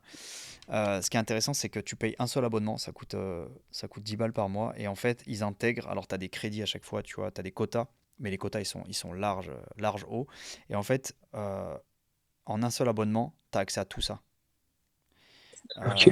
Donc, tu as du chat conversationnel assez classique, tu vois, de Gemini, Claude, GPT-4o, etc. Tu as de la génération d'images, donc tu as tout, Stable Diffusion, DALL-E, Midjourney, etc. Tu as tout ce qui est aussi recherche web, Deep Research de Perplexity, OpenPerplex, Ok. GPT-4o Ouais, Web, c'est pas mal. etc. Et après, tu as tout ce qui est O3 et R1, donc tout ce qui est les modèles de raisonnement. Et franchement, d'utiliser cet outil-là, au début, c'était très économique. Au début, je me suis dit, bah, en fait, plutôt que de payer 20 balles à chaque fois par truc, ou alors d'être limité par des versions gratuites, etc., parce que je commençais à percevoir qu'il y avait des IA qui étaient plus ou moins fortes pour certains trucs, je me suis dit, je vais tester Mammouth qui est moins cher. Puis en le testant, Hmm. je me rends compte pleinement que chaque IA commence vraiment à créer sa spécificité et à assumer sa spécificité. Tu vois, Ouais. j'ai l'impression qu'on sort de la Ok. grosse guerre de qui va remporter la bataille de l'IA. Qui va tout savoir faire tout d'un coup Ouais, et mieux, quoi. Mm. exactement. Et je pense que Ok. la guerre, elle est pas là, tu vois. La guerre, elle est pas dans qui va remporter la bataille et qui va écraser les autres. Je pense que en fait, les modèles se sont déjà tellement tous développés qu'ils peuvent pas mourir. Enfin, moi, j'y crois pas. Mm. Je pense par contre que chacun va essayer de trouver sa spécificité qui fera qu'il sera bon dans un domaine. Et pour moi, la première révolution là, de 2025 sur l'utilisation des IA génératives, au sens très simple, hein, parce que là, tu vois, il n'y a pas besoin d'avoir de compétences techniques, c'est pour les gens lambda de chez lambda, tout le monde peut l'utiliser. Euh, c'est que en utilisant un outil tel que Mammouth, donc un agrégateur d'IA, finalement, bah, on peut vraiment mieux utiliser les IA que simplement en ayant son abonnement de ChatGPT, parce qu'on va pouvoir comprendre lequel, tu vois, va être Le bon mieux. dans... Ouais.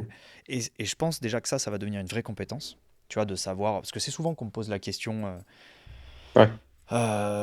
Ouais, c'est quoi le meilleur pour ceci, c'est quoi le meilleur pour cela, tu vois. Et en fait, tu sens que, comment dire, bah, ça devient un skill, ça devient une compétence. Et alors qu'il y a un an, j'aurais pas dit ça, tu vois. Il y a un an, Ouais, clairement. Oui, savoir t'as utiliser l'impression que ChatGPT, ça semble. c'est pas une compétence, tu Mm. vois. Genre, c'est du langage naturel. Donc, tu vois, même les mecs, ils disaient faut savoir prompter et tout. Bah oui et non. C'est comme à l'époque pour faire une recherche Google, tu vois. Oui, il fallait Mm. savoir utiliser certains termes, ne pas faire des phrases trop longues parce que Google, il savait pas le faire il y a 20 ans. Et bref, tout ça pour dire quoi? Tout ça pour dire que vraiment là, chaque IA a sa spécificité. Et quand on capte ça, déjà, je trouve ça donne des super pouvoirs. Je sais pas si toi, comment tu l'utilises Je au l'avais pas, quotidien. je connaissais pas Mammouth, c'est pas mal, hein. Mais tu vois, celui qui, pour moi, a déjà commencé un angle bien précis, c'est Perplexity, justement. Ouais, Perplexity, il a beaucoup ce côté, si tu as besoin de faire de la recherche en allant un petit peu en profondeur dans les détails pour un article ou quoi que ce soit, et je le trouve déjà beaucoup mieux certaines autres IA. Et je pense qu'ils ont déjà trouvé un peu. Et je sais même pas si leur manière, Plexity, je sais même pas si leur manière de le vendre. de se présenter, ouais, de le vendre. Parce que ça, c'est pareil, tu sais, au début, tu as l'impression que les IA, c'est toutes les mêmes. Ouais, Free AI-powered answer engine that provide accurate, trusted and real-time. Ouais, tu vois, il y a ce côté real-time response, enfin, real-time answers, avec ce côté, on est capable de te donner aussi peut-être des trucs qui sont d'actualité, ouais, qui sont vraiment tout dernier, contrairement à ChatGPT où ils ont besoin de faire des, des, des nouvelles mises à jour ou quoi que ce soit, ou de reprendre leur data. Et même maintenant, ils arrivent à commencer à, à chercher sur le web et tout, mais ouais, tu sens qu'il y a. Ouais, clairement. C'est vrai qu'il va y avoir de plus en plus des spécialités dans les IA. Je pense que Claude, par exemple, ils ont un gros rôle à jouer dans le code ouais. informatique. Parce que moi, j'utilise que ça. J'utilise que Claude pour l'IA via Curseur. J'utilise que Claude Ouais, moi aussi. 3.7. Claude 3.7, il est vraiment bon. Et tu sens la diff, hein. Parce que quand tu arrives à un moment de, quand j'avais la version gratuite, là maintenant j'ai payé pour Curseur, c'est 20 balles par mois, mais ouais, ça me fait gagner tellement de temps que ça coûterait 100 balles que je l'achèterais quand même, malheureusement. Mais j'espère qu'ils m'entendront pas. Mais dès que, par exemple, dans la version gratuite, tu passais de Claude à ChatGPT, enfin, tu sentais direct la Ouais, différence, quoi. La qualité du code n'était pas du tout la même. ouais, je suis d'accord. Claude, Ça, pour tout ce qui ça, est. faut l'apprécier aussi un peu en tant qu'expert. C'est-à-dire que, enfin, je suis pas un expert du code, mais je comprends en tant que développeur un bon et un mauvais code. Et c'est vrai que du coup, tu le ressens, tu vois, tu le vois. Et il faut déjà avoir la compétence de base de pouvoir interpréter correctement l'IA. C'est pour ça que j'ai du mal à me dire que l'IA va remplacer mon métier, parce que, enfin, déjà, de toute façon, j'ai fait des tests, on pourra en parler après, mais j'ai fait pas mal de tests, notamment via du coding intense avec de l'IA. Et c'est vrai que bah, juste si t'es pas capable d'interpréter ce qu'il te donne, tu n'auras jamais de bonnes réponses, hein. Mais c'est exactement ce que je dis, ouais. C'est exactement ça le point. C'est en train de devenir une compétence que de savoir, de savoir quel modèle utiliser. Hmm. Et c'est pour ça qu'à Ouais, mon c'est avis, clair. on passe d'une économie de la connaissance à une économie de management ou une économie de l'innovation. C'est que dans l'économie de la connaissance, fallait connaître. fallait avoir ce savoir académique et ce savoir scientifique. En fait, une machine sur le savoir académique et scientifique, elle sera meilleure que nous. Et Par contre, nous, là où nous, on sera bon en tant qu'humain, c'est de savoir à un moment sur quoi il faut jongler, avec quoi il faut jongler. mm. Et tiens, je serais curieux de faire d'avoir ton avis sur ces différents modèles. Moi, Mm. si je dois faire un, Vas-y. Non, vas-y. Mais moi, j'aurais pas d'avis sur tout ça. Je les utilise pas non, tout pas, ça. pas tous non plus, mais un petit peu. Enfin, il y en a certains, j'ai un avis et je serais curieux d'avoir le tien. Genre, Lama, pour moi, il est pourri. Il a réponse à tout. Il est extrêmement rapide. Mais alors, Mm. putain, il te répond jamais précisément. Il te dit oui, Ouais. il brode un peu, il est trop généraliste. Alors après, Ouais. j'ai l'impression que Lama, c'est le pote, tu vois, c'est un ami, genre il parle avec toi, mais genre il t'écoute et il te répond, et c'est un ami virtuel. Mais ça se ressent. Ils l'ont mis. Je sais pas si t'as vu. Ils l'ont mis sur Messenger et sur WhatsApp. Ah ok, bah là, j'ai pas vu. Maintenant, t'as une discussion avec justement enfin avec une IA, l'IA Meta quoi. Ah ouais. Et ça se ressent. Je trouve que ouais, c'est clair. C'est pour discuter quoi. Ouais, ouais, c'est un pote qui a pas trop d'avis, quoi. C'est une discussion de comptoir. Donc c'est celui qui est Un par peu défaut. bourré, mais pas trop parce que tu dis encore des trucs intéressants, mais genre Ouais, t'es à 2-3 bières, quoi. Faut pas passer à 5 quoi. D'accord. mais c'est le truc par défaut, donc je me fais avoir. D'ailleurs, ça se voit dans mon historique. Souvent, je le reprompte parce que c'est insupportable. Euh, Mistral, j'avoue, je l'utilise pas énormément, mais pour moi, Moi le non plus. chat Mistral, c'est pas le meilleur. Par contre, c'est plutôt pour les API. Mais après, sinon, je l'utilise pas, ou très peu. Ouais, j'ai jamais testé, à part qu'on m'en parle quand c'est parce que c'est français. Ouais. J'avoue que j'ai jamais testé. Là, moi, je trouve que c'est ce genre d'innovation. Je veux bien quand Macron il te dit il faut en faire de la gouvernance française, il faut être fier d'avoir un produit français comme ça, Mistral et tout. Mais bon, à un moment donné, si c'est pas mieux que la concurrence ou ce que fait ChatGPT ou Claude, bon bah oui, bah, c'est comme ça, hein, ça fait partie du jeu. Je fais un petit test, je vais demander à Mistral en quoi il est meilleur que les autres modèles.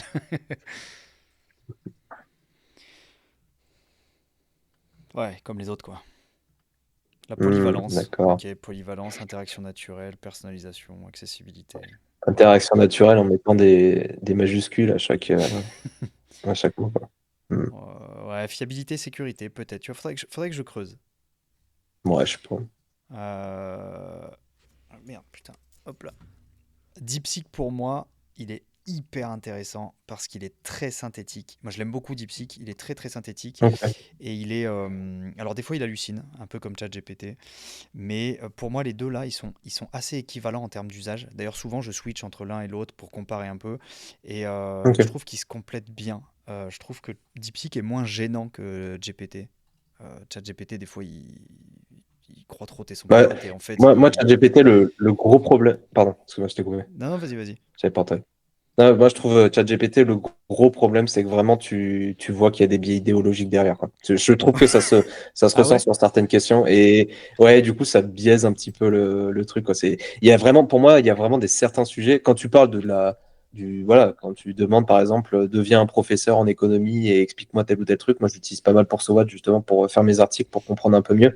Vu que je fais des articles de vulgarisation, j'essaye aussi moi-même quand il y a un truc que je trouve mal expliqué, que j'arrive pas à bien expliquer facilement, à mal vulgariser. Du coup, j'utilise beaucoup de ChatGPT pour ça.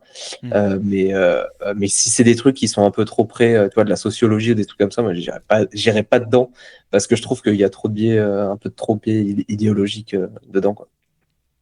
Ah, c'est C'est souvent ce possible. qu'on fait la reproche d'ailleurs entre ChatGPT et Grok, où Grok tu peux dire n'importe quoi, Ouais. un peu à la manière de Twitter, et où ChatGPT, un peu à la manière de Facebook, tu peux pas dire ce que tu veux, quoi. Donc, Ah, enfin, tu peux pas tout dire. c'est un peu ce que j'allais dire. Ouais, Grok, c'est le moins censuré. C'est un peu comme Stable Diffusion, quoi. C'est Ouais, c'est c'est ça. c'est les IA qui partent en vrille. Mais DeepSeek, très intéressant. Ouais, Après, ChatGPT reste hyper pertinent et cohérent. Donc c'est pour ça, les deux, je les Ouais, utilise franchement. pas mal. ChatGPT, il va un peu plus dans le détail. DeepSeek, il va à l'essentiel. Mais ça, c'est appréciable pour pas mal de choses. Donc ça, c'est plutôt cool. Ouais, jusque-là, on partage la vie. Claude, pour moi, effectivement, pour tout ce qui est matière scientifique et tout ce qui est académique aussi, ouais, le code, les mathématiques, la physique, il est incroyable. Ouais. Il Mm. est très très incroyable. Gemini, c'est le mauvais élève pour moi. Il marche pas très bien. Ah ouais, moi je l'ai pas. Alors, pour le coup, je l'ai utilisé que, je l'ai considéré, je l'ai comparé que à ChatGPT dans un truc, c'est que j'étais monté à Paris et Ouais, comme il y a des bêtes de bâtiments absolument partout et que je suis une bille en histoire, j'avais besoin de savoir, dès que je prenais une photo, je le mettais sur ChatGPT et je disais c'est quoi? Et donne-moi un peu d'histoire sur le truc. Et à un moment donné, ChatGPT, comme je l'ai qu'en version gratuite, il me faisait bah, va te faire foutre parce que t'as pas payé. Du coup, j'utilisais Gemini et je trouvais que c'était vachement pertinent. Franchement, j'ai trouvé sur de l'intégration d'images et de la lecture d'images, etc. Donc, pour moi, pour de la vulgarisation, pareil, franchement, je n'ai pas trouvé que c'était si mauvais. Tu alors, tu vois, le test, il est intéressant parce que j'ai posé la même question à Mistral. Mistral, il n'y a pas de doute, pour lui, c'est le meilleur. vois. Ouais, Qui peuvent me distinguer, machin, etc. Et Gemini, c'est vrai qu'un de ses points forts, il dit objectivité et impartialité. Et dans la même réponse, il dit ouais. ah, le meilleur dépend vraiment de ce que tu veux en faire. Ah, pas Hmm. mal, Ouais, ouais, ouais. pas mal. Et donc Ouais, lui, il pas dit mal, pas mal. et donc Gemini, effectivement, ils disent connaissance vaste. Donc effectivement, pour des usages un peu particuliers, c'est peut-être le plus polyvalent, tu vois. Je sais Ouais, pas. Moi, pour ce que j'utilise, tu sais, des fois, c'est tout con, mais tu sais, il est connecté à Google Workspace maintenant. ouais. Et donc, tu as des raccourcis des fois où il te dit traduis-moi cet email dans une autre langue ou ce genre de choses. Et en fait, quand je fais des tests, en fait, par exemple, la traduction d'un email, typiquement, au lieu de me traduire le contenu, il me récupère toutes les métadonnées de l'email, il me traduit tout, il me ressort un JSON. Putain, ouais. Donc, en fait, Hmm. c'est très bien, mais Hmm. enfin, mec, c'est Mais illisible, c'est pas quoi. user-friendly, quoi. Ouais. Et c'est que des trucs comme ça, et tu te dis, mais. Et Gemini, il tape souvent à côté, des fois il switch de langue, d'un coup, tu sais pas pourquoi. Depuis le début, tu parles en français, d'un coup, il va parler en espagnol. C'est. Je sais pas, il m'a l'air d'être un peu trop en bêta encore. Mais je pense que très vite, ils vont rectifier le tir. Et Pourquoi il après, te parle de Hostinger à la fin, là, Gemini? de Hostinger. Ah oui, Ah non, mais c'est d'accord, les search sources, ok. Parce ouais. que je me dis, mais what the fuck? Quel rapport? Mais d'accord. Si je refais un test, après, bah Grok, ouais, bah Grok, c'est un peu. Voilà, je l'utilise quasiment jamais. Pour moi, c'est Ouais, un peu gros, le lama lui non dire, censuré, quoi. ouais, c'est ça. Hmm. Je le vois un peu comme ça. Après, pour du code, paraît-il que c'est pas mal aussi. C'est pas mal du tout. Jamais testé. Ok, bah on partage. Donc toi, celui que tu utilises le plus, c'est DeepSeek et ChatGPT, en fait, non? Non, DeepSeek, non, Ah non? je m'y suis inscrit, j'ai testé, et puis je crois qu'il y a eu un bug, parce que justement, c'était le deuxième jour où tout le monde en parlait, j'ai voulu tester, puis j'ai fait, ouais, ça bug. Ah, Franchement, sur ce genre de choses, je suis vachement. Autant je peux être développeur et faire un peu un effort sur tester de nouvelles techno, mais autant des trucs qui touchent au grand public, mais je suis pas du tout un early adopter, quoi. Moi, il faut vraiment que le truc il soit ouais. archi simple, quoi. Et ChatGPT, je sais que je l'utilise parce que juste, je tape ChatGPT sur Hmm, Google, je tombe dessus et ça marche direct, tu vois. Et ça marche direct sans te demander de t'inscrire, sans demander de ton truc. ouais. Et ça, rien que ça pour moi, et c'est ce qui a fait que ChatGPT a tout explosé, c'est que en fait, tu as des cas d'usage qui sont hyper simples, hyper clairs, et qui en plus, tu peux vraiment l'utiliser tout de suite, sans rien. Et moi, c'est comme ça que j'utilise, quoi. Bah, comme Et ça, Perplexity, j'ai trouvé Mistral. ça. Ah non, Mistral, je Ouais. crois, faut se Donc, connecter. Mais Perplexity, tu peux le faire en incognito, tu peux le faire non connecté. C'est. ouais, voilà, c'est juste, en fait, t'as pas envie de te casser la tête. Donc, du moment qu'il répond aux questions dont j'ai besoin, et c'est Ouais. souvent de la reformulation. Je remarque que la manière dont j'utilise le plus, c'est vraiment pour de la reformulation d'email, la reformulation de phrases, etc. Parce que je trouve que pour le coup, ça, c'est vraiment bon. Autant trouver des idées, je trouve ça pas très, très, très, très bon. Enfin, je trouve Hmm. que c'est encore ce qui manque. Mais de la reformulation, parfois, c'est clair. Franchement, il y a des trucs. Et il te sort des trucs, c'est bien expliqué, quoi, c'est bien clair, Ouais. etc. Donc, il y a des fois, je me demande si ça vaut vraiment le coup de se casser la tête, surtout que tu le fais lire à quelqu'un qui sait pas comment tu as produit cet article, comment tu as Hmm. produit ce texte-là, et jamais il va te dire, bah, c'est de l'IA, quoi. Franchement, c'est pas vrai. Dans trois quarts du temps, on sait même pas si c'est de l'IA ou pas, ou quoi que ce soit. Et moi, je trouve pas que ce soit un problème nécessairement. Euh, Ça faut dépend de juste être l'usage, ouais. capable aussi de. Je disais, ça dépend de l'usage. Des fois, je pense que c'est bien d'afficher en transparence que ça a été fait avec l'IA. Tu vois, Ouais. typiquement, si je paye une prestation auprès d'un juriste qui m'aide à générer mes conditions générales de vente et qui m'a tout généré avec l'IA et qui me le dit Ouais, pas, non, bah et que là, je me c'est rends sûr. compte, ça va me faire Ouais. chier. Sauf s'il Ouais, me c'est dit, sûr. j'ai deux formules. J'ai une formule où on fait tout nous-mêmes à l'ancienne, machin, et donc ça va te coûter 4000 balles. Ou alors j'ai une formule où c'est tout pré-généré par l'IA et ensuite juste on relit pour voir si c'est bon. Et là, ça te coûte que 1000 balles. Au moins, tu vois, tu sais ce que tu achètes. Donc dans ce cas-là, je pense Moi, qu'il faut être c'est transparent. honnête. Mais ouais, non, ouais, ça dépend des cas.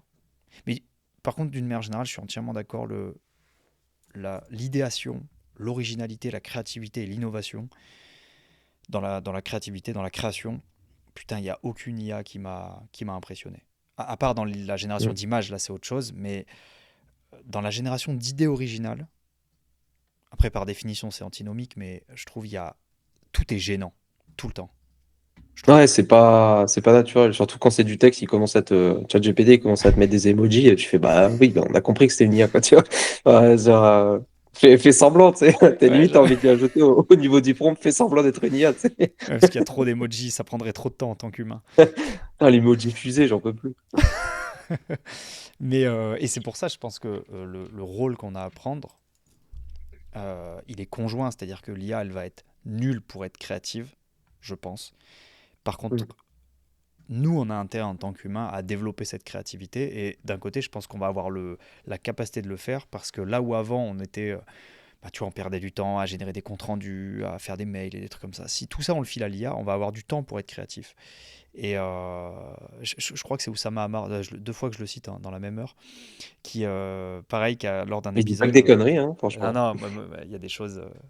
Et en tout cas, ce qui est sûr, c'est qu'il a la manière de raconter qui fait que tu t'en souviens bien. Ouais, voilà, c'est Et ça. rien que ça, même si tout ce qu'il dit c'est de la merde, bah, au moins tu t'en souviens bien et il fait passer des messages. Et, euh, et il a dit à un moment, sur un des épisodes, en fait, il raconte que l'IA va permettre, grâce à l'abaissement des barrières à l'entrée, va permettre de faire chuter les prix. Mais de manière drastique dans énormément de domaines. Parce que par effet boule de neige, en fait, va y avoir d'abord les applis métiers qui vont qui vont avoir des prix chutés, puis les services qui vont chuter, puis tout réaction en chaîne, tout va chuter. Mm. Et donc là, il y a un scénario où on se dit il y aura plus de valeur, ou au contraire, parce que vu qu'il n'y aura plus rien qui coûtera cher, en fait, d'une certaine manière, ou au contraire, ça va générer tellement de valeur, tout ça, en automatique, que bah, il va falloir en faire quelque chose. Et que finalement, il y a la plupart des gens, je le raconte sûrement très mal parce que je ne suis pas Oussama Hamar, mais il faisait une comparaison avec la période de la Renaissance, où il y avait des très riches qui étaient tellement riches que tout ce qu'ils voulaient faire de leur argent, c'est là où en fait on a commencé à payer des gens pour des choses qui étaient plus du tout utiles en fait. Ouais. En tout cas pas de première nécessité. Et donc on a commencé à mettre de l'art de partout, à mettre du théâtre, de la poésie, et c'est comme ça qu'on a eu cette époque de Renaissance assez folle en termes d'art Mm. et en termes de culture. Euh, et, euh, et donc, bah, ça, je trouve, c'est une vision assez intéressante des choses. C'est de se dire, finalement, la place de l'homme, elle est pas à rédiger des mails ou à faire des PowerPoint, tu vois. Elle est plus à créer avec sa capacité à faire de l'original. Et donc, peut-être qu'on va vivre une deuxième époque de Renaissance, tu vois. Je trouvais ça intéressant comme parallèle. Mm. Ouais, c'est sûr, ouais, clairement.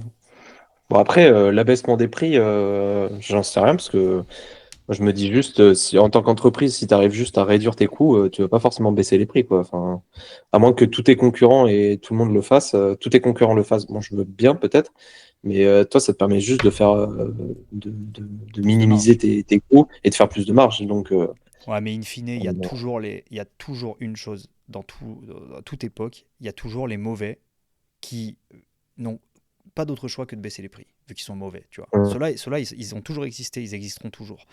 Et dans la com, ça se voit, c'est-à-dire que ça va fâcher ce que je vais dire sûrement, mais tu as toujours des mecs qui ils sont pas bons, mais comme ils ont besoin de vendre aussi, bah, ton site web, ils vont te le vendre 10 balles en fait. mm, Là où ça coûte 1000. Et c'est la même chose, là moi je le vois à tous les niveaux, c'est-à-dire dans la photographie, ça existe déjà, tu vois, des mecs qui disent bah écoute, ton mariage je te le fais pour 100 euros, tu vois, alors que tout le monde sait que ça vaut pas 100 euros, tu vois, rien que le déplacement, c'est...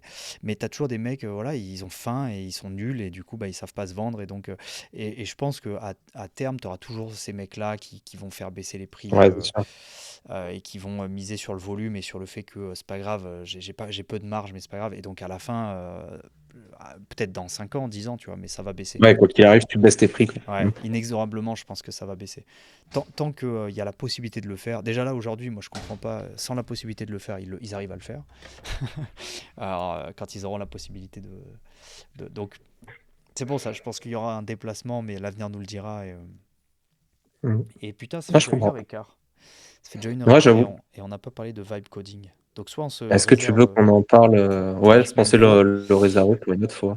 Allez, sinon on faisait 2 épisodes en un, mais ça va être tout déstructuré. D'accord. Ouais, franchement, ouais. Puis, c'est bien, ça nous fera d'autres idées Ouais. d'ici 1 ou 2 semaines. Allez, pour la semaine pro, ou pour dans 15 jours plutôt, je te propose de consacrer l'épisode au vibe coding. J'aimerais bien parler de Lovable Cursor, genre ton usage de ça. Et est-ce que tu Ouais. utilises les fichiers MDC, les cursor Bah rules? alors, si je te dis qu'est-ce que c'est MDC, ça te répond à ta question. Eh MDC, ben, transformation du plastique, outillage et matériel. Non, ça doit pas être ça. alors attends, c'est MDC Cursor Rules, c'est les Generate Cursor Project Rule. Pourquoi ça s'appelle MDC d'ailleurs? Attends, Putain, ça c'est je pas peux des te le trucs qu'il va trouver. falloir apprendre, ça. Je sais même pas ce que ça veut dire MDC. Bah bonne question, tu vois. Mais en gros, je pense que c'est euh, la prochaine compétence. Parce qu'en fait, Ok, bah je vais regarder, parce que du coup. tu crées en fait, c'est des sortes de guidelines que tu donnes à Cursor Ok. pour que quand il te génère des choses, il ait toujours en tête tes consignes. Donc par exemple, tu vas lui dire ces sujets-là, tu me les génères jamais. C'est moi qui le fais, tu Sorte vois. de préprompt, quoi. Ouais, c'est Ok. ça. Et en fait, tu vas pouvoir le faire pour chaque projet. Et tu vas lui dire, par exemple, moi, les API, je veux que tu me les gères tout le temps comme ça. Mon backend, je veux que tu me le gères tout le temps comme ça. Et comme ça, t'as pas besoin de... Enfin, il réinvente pas à chaque fois. Et parce qu'il a le contexte, il a ta code base en contexte, mais des fois, ça manque, tu vois. Il manque des choses. Hmm. Donc, Ah, mais c'est trop bien, ça. Bah voilà, bah ça répond à pas mal de mes problèmes, alors. bah voilà. Et ben, tu sais quoi, t'as 15 jours pour te buter à ça. Et ouais, non, mais ça, je pense que c'est vraiment de la balle. Donc, moi, j'ai commencé à regarder un peu, mais je l'ai pas mis en application concrète, tu vois. C'est pour ça que je suis très curieux qu'on en parle. Vas-y, bah ouais, chaud, chaud. Non, mais clairement, je vais regarder un petit peu, parce que c'est vrai que, bah justement, c'était un des trucs, des problèmes, des limites que je trouvais à Cursor et du vibe coding. Donc, intéressant. Je regarderai ça. Allez, et ben écoute, il me reste à te souhaiter une bonne journée, une bonne semaine, une bonne Merci. quinzaine. Et ah, Merci. allez, ciao. Ciao.